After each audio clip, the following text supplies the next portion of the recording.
칼바람이 불던 2003년 1월의 어느 저녁, 경주의 한 카풀 정류소엔 수상한 차 한 대가 멈춰섭니다.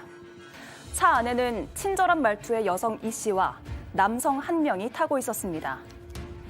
이 씨는 같은 방향이니 차에 타라고 했고, 추위에 떨던 여성 김 씨는 큰 의심 없이 자동차에 올라탔습니다. 그러나 자동차는 알 수 없는 곳으로 향하기 시작했고, 어디로 가는 거냐고 묻는 김 씨에게 이들은 흉기를 들이밀며 협박했습니다. 커다란 쌀자루에 갇힌 채 발견된 김 씨는 목숨은 건졌지만 300만 원 가까이 빼앗겼습니다. 1년 뒤 김 씨는 경악했습니다. 자신에게 흉기를 들이댔던 강도 이 씨가 얼짱이라며 화제가 되고 있었기 때문입니다. 오늘 사건 연구소는 비뚤어진 팬심, 강도 얼짱 현상을 짚어봅니다. 자, 저희가 오늘 이 주제를 고른 이유가 있죠. 지금 이은혜, 조현수, 이은혜에 대해서 뭐 일부 정말 정신 나간 몇몇 사람들이 무슨 팬카페 같은 걸 만들어가지고 뭐 저희가 전해드린 바도 있었는데, 자, 일단 어떻게 보면 지금 그 현상의 기원이 되는 것이 바로 이 사건인 거잖아요. 네, 그렇습니다. 그때 당시 사건을 좀 짚어보면요. 이 씨랑 남자친구는 이제 함께 움직이는 공범이었는데 여자들만 이제 표적으로 삼는 강도였습니다.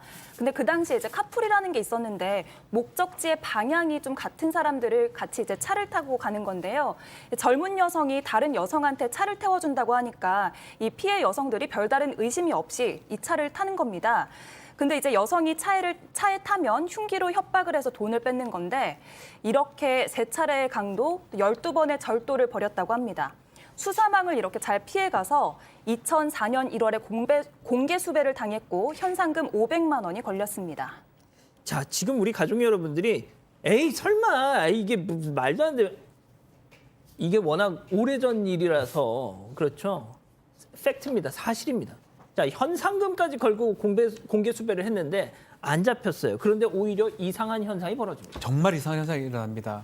사실은 수배 전단 같은 거 보면 예컨대 뭐 사각턱 아니면 뭐 쌍꺼풀이 정확하게 표시가 되는데 미인형 얼굴이라고 표현이 된 겁니다.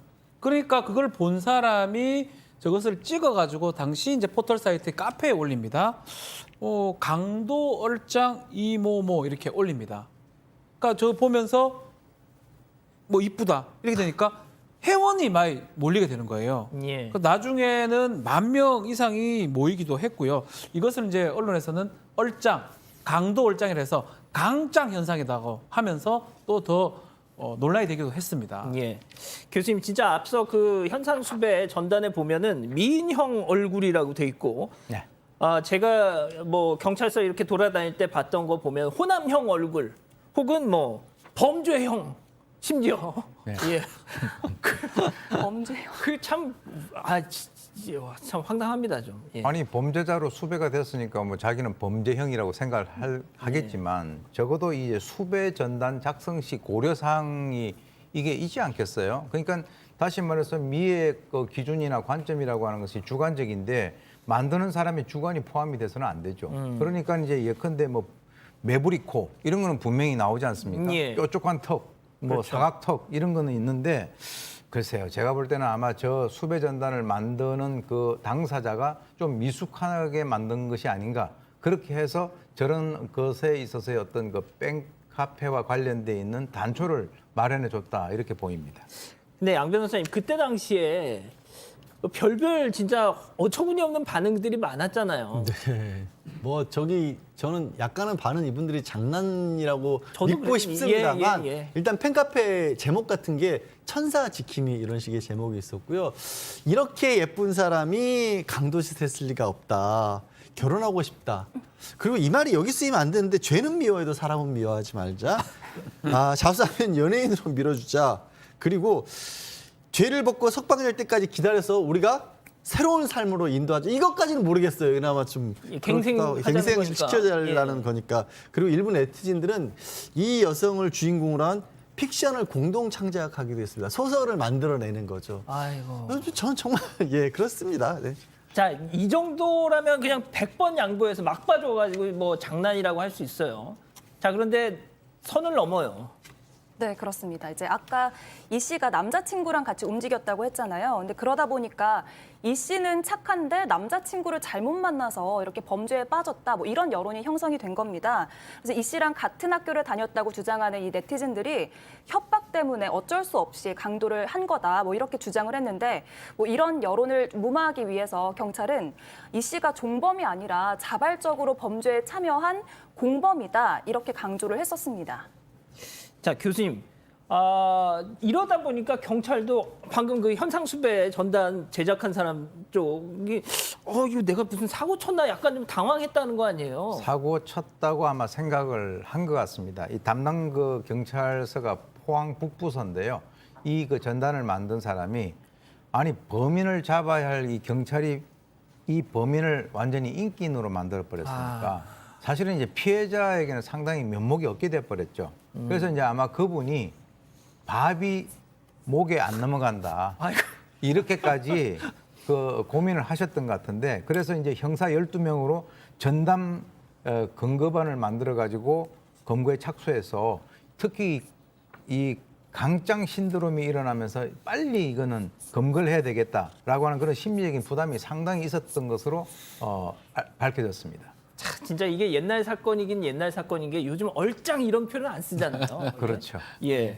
자, 박 변호사님. 네. 결국 검거가 됐습니다. 범행 1년 만인 2004년도에 2월 달에 이제 강원도 양양군에서 검거가 됐는데 아마 그 근처에서 원룸 아파트 얻고 지냈던 걸로 보입니다. 가족들하고 통화할 때는 공중전화를 하고 또 바로 이동하고 그런 식으로 피해갔던 걸로 보이는데 이 당시에 사실 이게 얼짱이 본인한테는 좀 안 좋았던 것 같아요.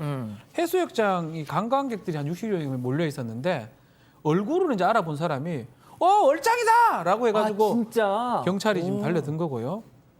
흉기를 들고 반항을 하기도 했지만 결국은 검거가 됐는데 이제 좀 문제가 크게 얼짱은 또 아니었던 것 같아요. 그 사진 자체가 고3 때 찍었던 주민등록증.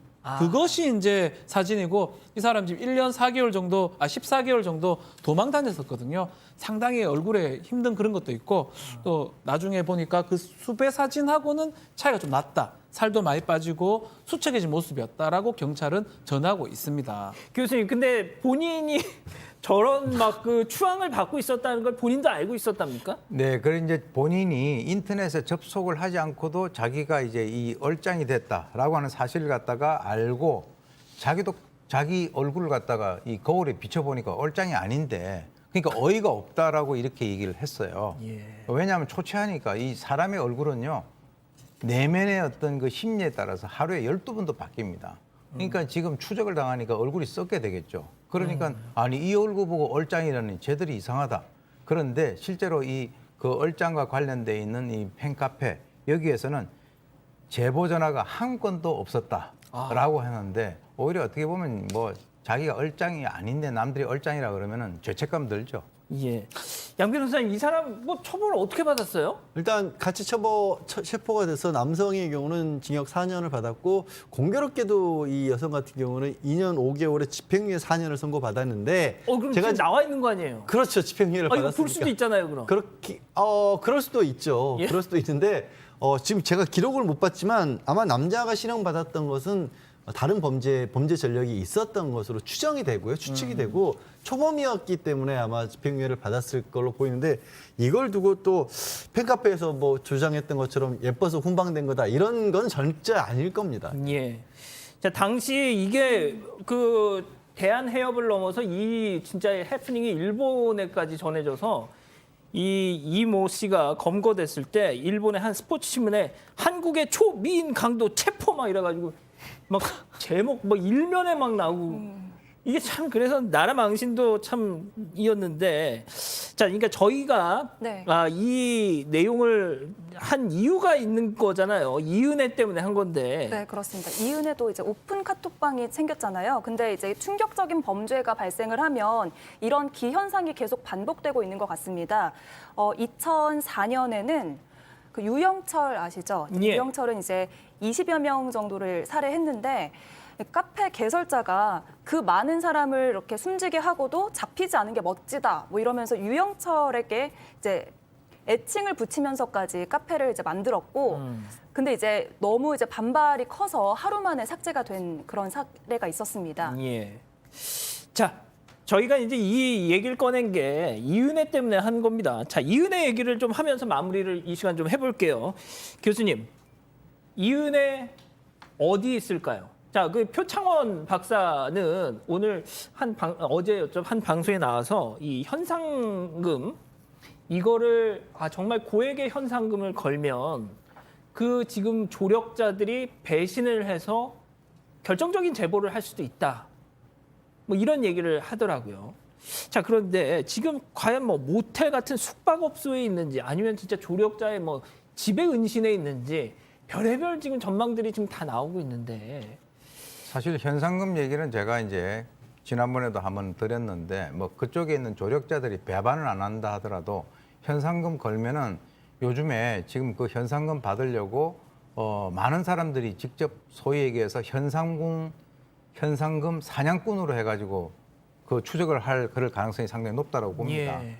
지금 제가 볼 때는 뭐 글쎄요, 현금 떨어지게 된다면 이 그 두 사람은 이제 더 이상 버티기가 어렵겠죠. 왜냐하면 먹고 자야 되니까. 예. 거기다가 지금 이제 사실 많이 알려진 상태이기 때문에 제가 여기서 또 한마디 드리는 것은 현상금을 걸어서 그 가까운 그 조력자들이 배반하는 것까지 우리가 안 가더라도 현상금을 갖다가 걸어서 많은 사람들이 더 관심을 가지고 아하. 이 사람들을 추적을 할 수 있도록 어떤 그 사회적인 공론을 분위기를 이루는 것이 이 사람들을 좀 빨리 잡는 그런 그 지름길이 아닌가 그렇게 생각이 들고요. 예. 뭐 이 사람들에 대해 가지고 뭐 카페가 만들어지고 하는 이런 것들은 일시적인 사회적 병리 현상이라고 보고요. 한 사람이 주장하면 우르르 쏠려 들어가는 거. 그러니까 그런 주장에 대해 가지고는 책임이 따르는 것이 아니기 때문에 실제로 이 사람이 잡히게 되면 그 열기도 사라질 것이고 그 이상도 이하도 아니다라고 생각이 듭니다. 알겠습니다. 자, 이 정도로 정리하고요.